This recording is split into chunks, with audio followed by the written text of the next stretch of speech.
Hey, Esther here. I'm just going to share this live stream quickly to my personal page. And I want to talk to you today about how to engage your audience when you're doing interviews. So let me just quickly share it to my personal profile. I think I got it. This is my very first live stream. Say hi.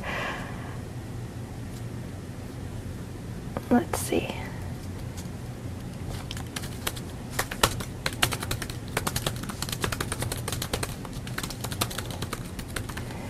Leave a comment, let me know where you're tuning in from.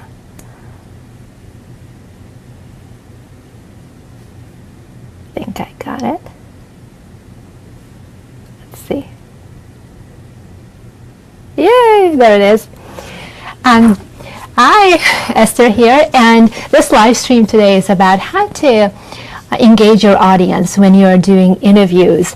And one thing that I noticed a lot of the times when I interview people for my podcast, for Born to Influence, and also when I'm working with my publicity clients, is they tend to go very much one way or the other. It's either very advice heavy and giving you actionable tips on exactly what to do, or really almost like a proof of concept, explaining their methodology of why they do what they do and this is the things that you have to do to get results.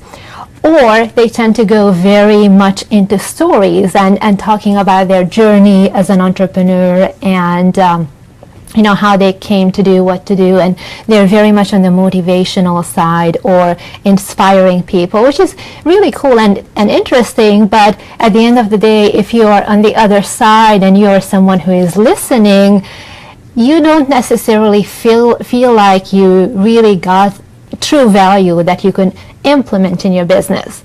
So you have to realize that stories are very important. That's how you connect with humans, and that's how we are able to relate to each other. And at the same time, we have to alternate between the two, being able to share the stories, give the examples and the case studies and the anecdotes, and maybe even have a little banter with the host and have a little bit of joking, allowing your personality to shine through. And at the same time, you want to be very specific with the actionable advice that you're giving so that people feel like, oh my goodness, I really am learning something from this person. And so what you want to do is prepare for the interview. Make sure that you really think through who is your target audience, what do they need to hear and believe in order to want to take the next step with you, because then when you are sharing your free offer, your lead magnet, whether it's a downloadable PDF or a video series or anything that you have to offer at the end of the interview, they will feel like, I have to learn more from this person, and they will want to take you up on that.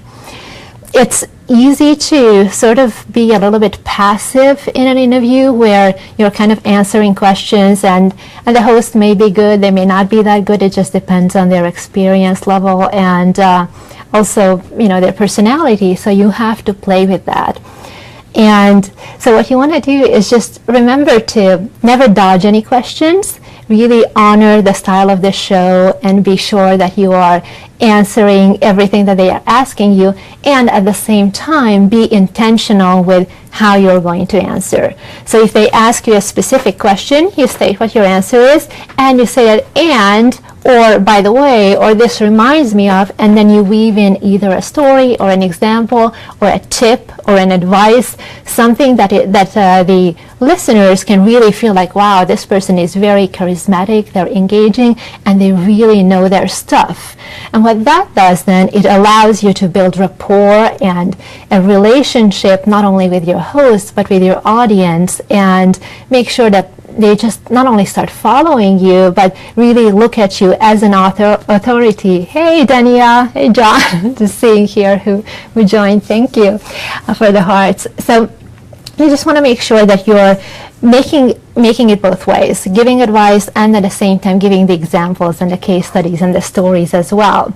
And so it's super easy to prepare for this, because all you have to do is think about, okay, my audience has these issues, they're having these types of problems, and dig deeper and figure out what are the emotional issues underneath that, and how can you relate to that? What kind of stories do you have that address those same issues, whether it's confidence or self-worth, or maybe they feel like when they're coming on a sales call with you, maybe one of the objections is they feel like they've tried this type of stuff before and it didn't work. All those things, you will address it through your case studies and through your examples and through your stories, right? And at the same time, be relatable, because you're not there putting yourself high up on a pedestal and teaching. You want to make it very conversational with the host. And then that way, it's so easy to have a true relationship and a rapport with them. Because if you make your host look good, then they are able to relate to you in a way that they're very conversational and very much like a friend as well. Tamara is commenting here. She says that connecting through story is important. Yeah, exactly. That's exactly what we're talking about here. So you want to make sure that you're making the host look good, because they have a relationship already with their audience, and the audience trusts them.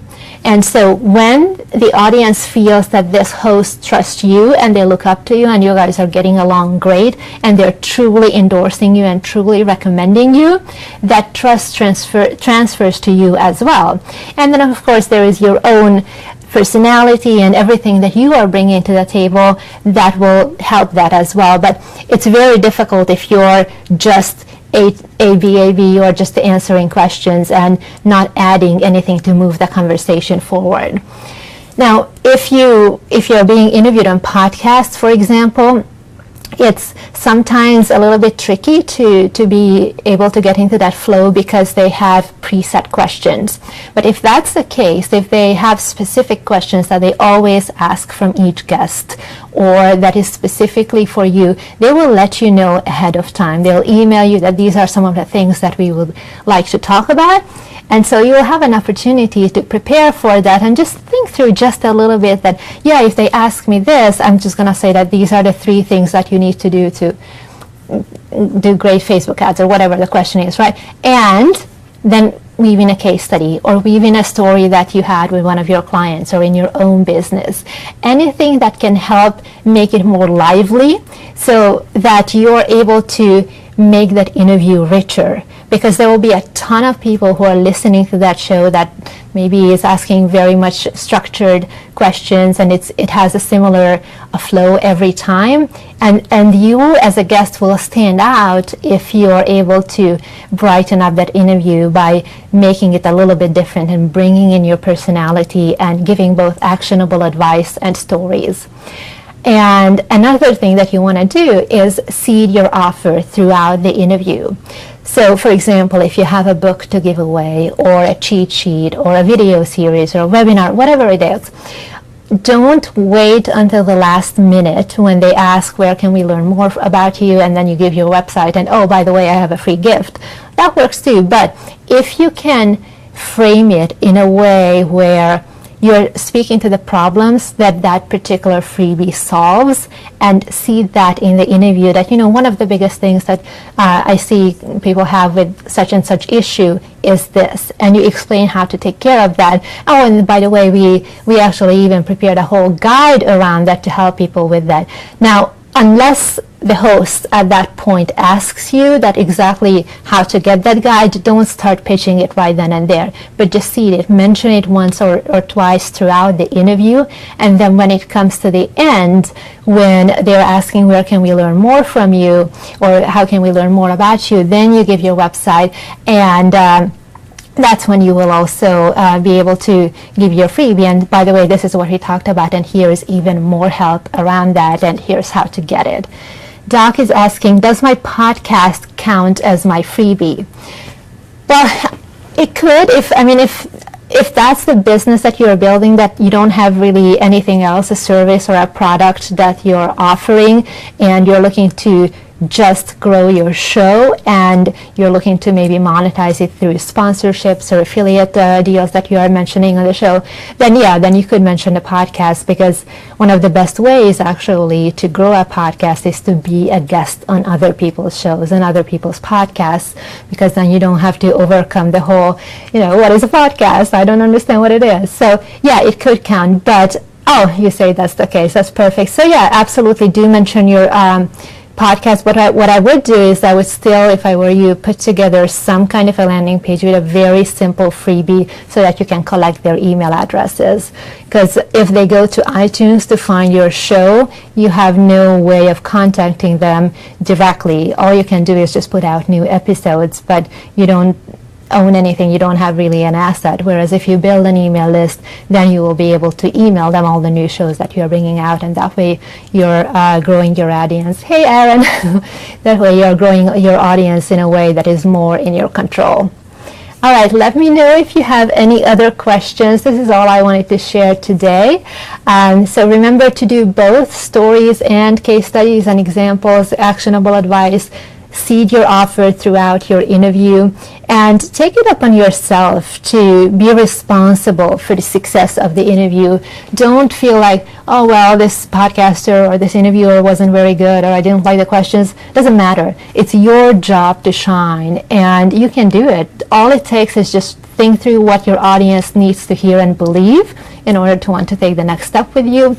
What are their emotional trigger points, and then you will base your content on that. And remember to always honor the style of the show. Don't dodge any questions. Answer everything, and at the same time be intentional with how you're sharing your message so that you're truly helping them. All right, I'll see you guys next time. Thank you so much for listening and watching. And if you found it useful, please share it with your friends. And if you're not part of my community yet, come on over to borntoinfluence.com/gift. I will give you something really cool, a media positioner checklist just for joining up, and you will get a lot of great content like this. All right, see you guys soon. Bye.